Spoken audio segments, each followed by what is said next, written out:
Viral ಆಗ್ತಾ ಇದ್ದಂತೆ CM ಸಿದ್ದರಾಮಯ್ಯನವರು ಮುನಿಸ್ಕೊಂಡ್ರ ಅನ್ನುವಂತಹ ಪ್ರಶ್ನೆಗಳು ಕಾಡ್ತಾ ಇದೆ. ಬಿಆರ್ ಪಾಟೀಲ್ ವಿರುದ್ಧ ಸಿದ್ದರಾಮಯ್ಯ ಬೇಸರವನ್ನ ಹೊರಹಾಕ್ತಾ ಇದ್ದಾರೆ.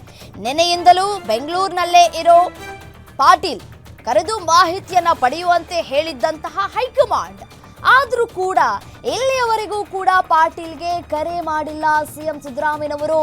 ತನ್ನ ಗಮನಕ್ಕೆ ತರದೇ ಇರೋದಕ್ಕೆ ಸಿಎಂ ಅಸಮಾಧಾನವನ್ನ ವ್ಯಕ್ತಪಡಿಸ್ತಾ ಇದ್ದಾರೆ. ಇತ್ತ ಸಿಎಂ ಕರೀತಾರೆ ಅಂತ ಓಡಾಡ್ತಾ ಇರೋ ಪಾಟೀಲ್ ಸಿಎಂ ಕರೆದ್ರೆ ಹೋಗಿ ಮಾತಾಡ್ತೀನಿ ಅಂತ ಹೇಳಿ ಶಾಸಕರು ಬೆಳಗ್ಗೆ ಅಷ್ಟೇ ಕೂಡ ಹೇಳಿಕೆಯನ್ನ ಕೂಡ ಕೊಟ್ಟರು. ಸಿಎಂ ಸಿದ್ದರಾಮಯ್ಯನವರು ಕರೆದ್ರೆ ನಾನು ಹೋಗಿ ಅವರಿಗೆ ಮಾಹಿತಿಯನ್ನ ಕೊಡ್ತೀನಿ ಅನ್ನುವಂತಹ ಮಾತುಗಳನ್ನ ಆಡಿದ್ರು. ಬಟ್ ಆದರೆ ಸಿಎಂ ಸಿದ್ದರಾಮಯ್ಯನವರು ಕರೆ ಇಲ್ಲಿವರೆಗೂ ಕೂಡ ಮಾಡಿಲ್ವಾ ಅನ್ನುವಂತಹ ಪ್ರಶ್ನೆಗಳು ಕೂಡ ಇದೀಗ ಉದ್ಭವ ಆಗ್ತಾ ಇದೆ. ಹಾಗಾದ್ರೆ ಏನು ಹೇಳಿದ್ರು ಪಾಟೀಲ್ ಅವರು ಈ ವಿಚಾರಕ್ಕೆ ಸಂಬಂಧಪಟ್ಟಂತೆ ಕೇಳ್ತಾ ಹೋಗೋಣ.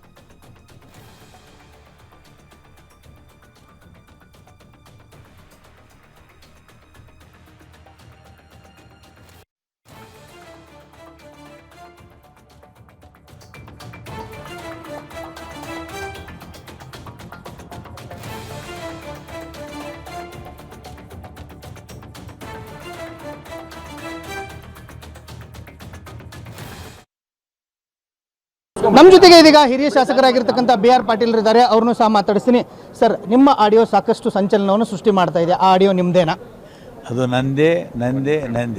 ಸರ್, ತಾವು ಎಷ್ಟು ಪತ್ರ ಬರೆದಿದ್ರಿ ಮತ್ತು ಎಷ್ಟು ಮನೆಗಳನ್ನು ಕೇಳಿದ್ರಿ? 4 ಪತ್ರ ಬರೆದಿದ್ದೆ. 2,000 ಮನೆ ಕೇಳಿ, ಒಂದು ಮನೆ ಕೊಡಲಿಲ್ಲ.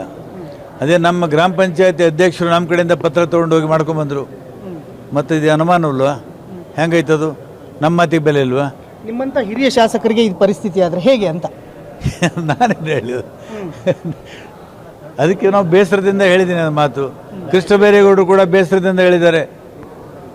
ಒಬ್ಬ ಇಲಾಖೆ ಮಂತ್ರಿಯಾಗಿ ಅವ್ರೇನು ಹೇಳಿದ್ದಾರೆ, ರೇಟ್ ಹಾಕ್ರಿ ಅಂತ ಹೇಳಿದ್ದಾರೆ.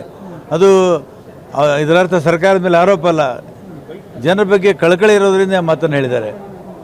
ತಾವು ಸಚಿವ ಸ್ಥಾನಕ್ಕಾಗಿ ಈ ರೀತಿಯಾಗಿ ಆರೋಪಗಳನ್ನು ಮಾಡ್ತಾ ಇದ್ದೀರಿ ಅನ್ನೋ ಮಾತು. ಅದು ಅವರು ತಿರುಕನೆ ಕನಸು ಅವ್ರದ್ದು, ಯಾರು ಮಾತಾಡ್ತಾರಲ್ಲ. ಈಗ ಜಮೀರ್ ಅವರು ನನ್ನ ಇಲಾಖೆಯಲ್ಲಿ ಈ ರೀತಿ ಆಗಿಲ್ಲ ಅಂತ ಹೇಳ್ತಾರೆ, ಅದಕ್ಕೇನು ಹೇಳ್ತೀರಾ? ಹೇಳ್ಬೋದು, ಅವರು ಅಧಿಕಾರ ಇದೆ, ಹೇಳಿದ್ದಾರೆ. ಅಂದ್ರೆ ಏನು ತನಿಖೆ ಆಗ್ಬೇಕಂತೀರಾ? ಹೇಗೆ ಆಗಲಿ, ಮುಖ್ಯಮಂತ್ರಿಗಳು ಏನೋ ಮಾಡ್ತಾರೋ ಮಾಡಿ. ತನಿಖೆ ಆಗಲಿ ಅಂತ ಒತ್ತಾಯ ಮಾಡ್ತೀರಾ ಹೇಗೆ? ನಾನೇ ಒತ್ತಾಯ ಮಾಡ್ರಿ, ನಾನು ಹೇಳ್ತಾನೆ ಹೇಳಿದ್ದೀನಿ, ತನಿಖೆ ಮಾಡಬೇಕು ಅಂತ ನಾನೇ ಹೇಳಿದೆ. ಸಿಎಂ ಅವ್ರನ್ನ ಭೇಟಿಯಾಗಿ ಮಾಹಿತಿ ಕೊಡ್ತೀರಾ ಅಂತ?